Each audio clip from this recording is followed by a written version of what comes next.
guys, just another update for Friday, January 24th. Still waiting to hear back from the machine shop about the block and the crank.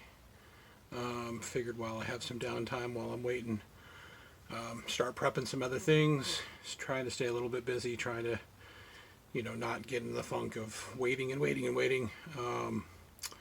So I'll roast some video here soon of kind of unwrapping the cylinder head again and show the cam, the miscellaneous parts that go along with it as well. No news yet from the machine shop, so I don't know if the adage of no news is good news, but it is race season, so I know they're really busy down there. I'm not in a, I don't want to say I'm not in a rush, because we do have some things getting ready for a local event coming up towards the end of February. But yeah, so along with that, I might do some narration depending on how the video turns out. Some folks seem to like that on the last update, and I always like transparency, and sometimes I just like to hear myself talk, I guess, but that's neither here nor there. Yeah, so stay tuned for the cylinder head stuff. Stay tuned for more upcoming. Make sure to like, subscribe, comment, share, hit the notification bell. I'm going to try to be doing these a little bit more often.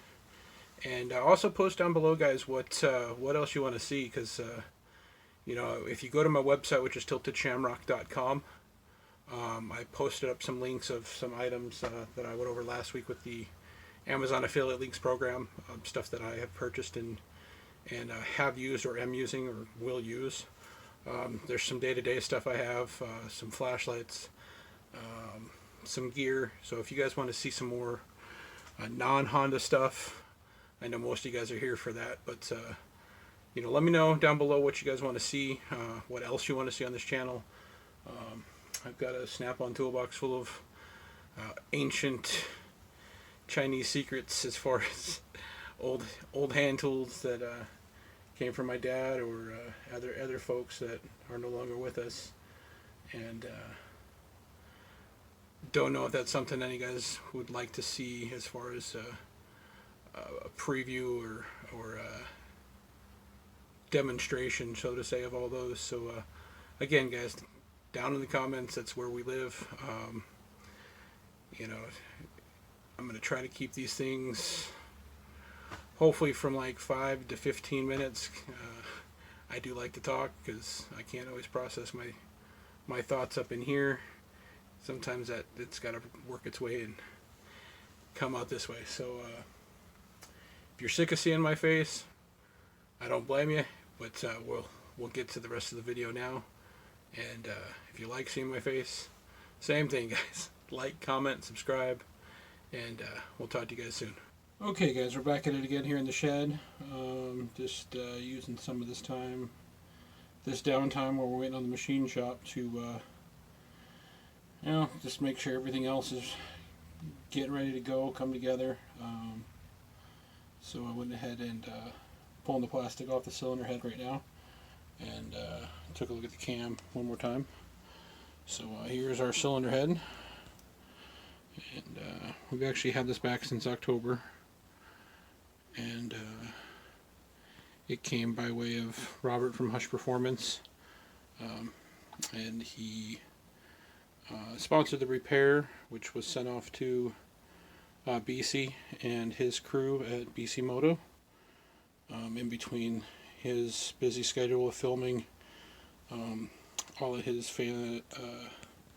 I'll call them fancy television shows, and partying with Jay Leno and the likes. But big shout out to BC, and big thanks as well as to Robert at Hush Performance, whom without we wouldn't even be seeing any of this, because we'd be dead in the water completely still. So gonna take a look here. See how far I can get the camera in there. This is the cam journal that completely roasted. You can see some flecks still here.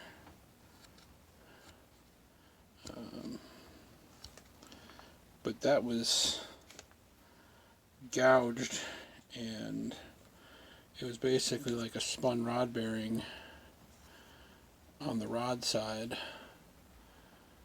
times 10. So I don't know if I can get my camera all the way in here. And that actually, you can see the oil passage from them inside. And again, not the greatest shot, so. But they welded it up. They machined it out to the exacting tolerances. And this little bit of, I'll call it pitting, that is still left is going to be inconsequential. Now that everything is true, you know, with enough oil, again, it should not be an issue. So go ahead and let a little bit of insider secrets out here. Single wound valve springs, so no dual opposing coils or anything like that. Only going to give a real quick glance here, guys, of the real magic of this head. And this is an F22 non-VTEC single cam head. And as you can see, I'll step back and give you the whole angle of it, but those aren't stock sized intake ports, folks. If you know anything about these cylinder heads. So I'm just going to leave it at that, and we'll move on. So on the breathing side, we've got a combination of valves here, and again, these are some specs I don't want to quite delve into, except the fact that these are stock size intake, or I'm sorry, stock size exhaust valves, and they are pretty oversized intakes. I'm sure if you watched any of my other information, or if you've spoken to me in person, you know the exact size we're working with on these intake valves, but they're big. So, and amazingly enough, the exhaust ports have only been really just cleaned up. Nothing has been done too crazy. Again, stock valves, stock size valves at least, and yeah, so not a whole lot needed on the exhaust side. And then in our cardboard poster tube here is the brain of it. So we lost the audio during this part of the video, but what you see here is the custom spec BC Moto cam, ground by webcams. We are going to keep the specs under wraps still, but about 10 years ago or so, when this motor was designed, it was flowing better than moderately done K-series at the time.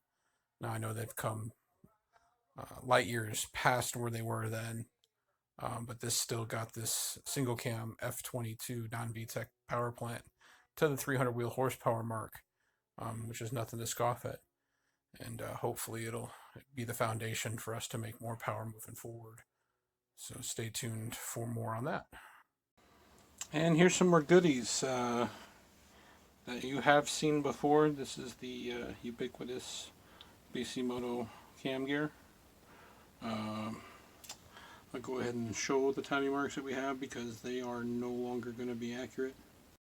And what we see here are the Delrin spacers that go in place of the factory springs between the rocker arms.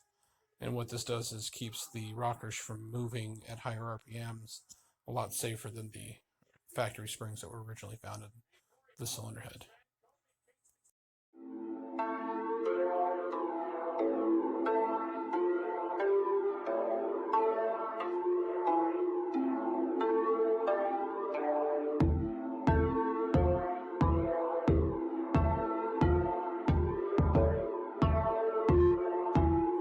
Once again, guys, I just want to say thanks for watching.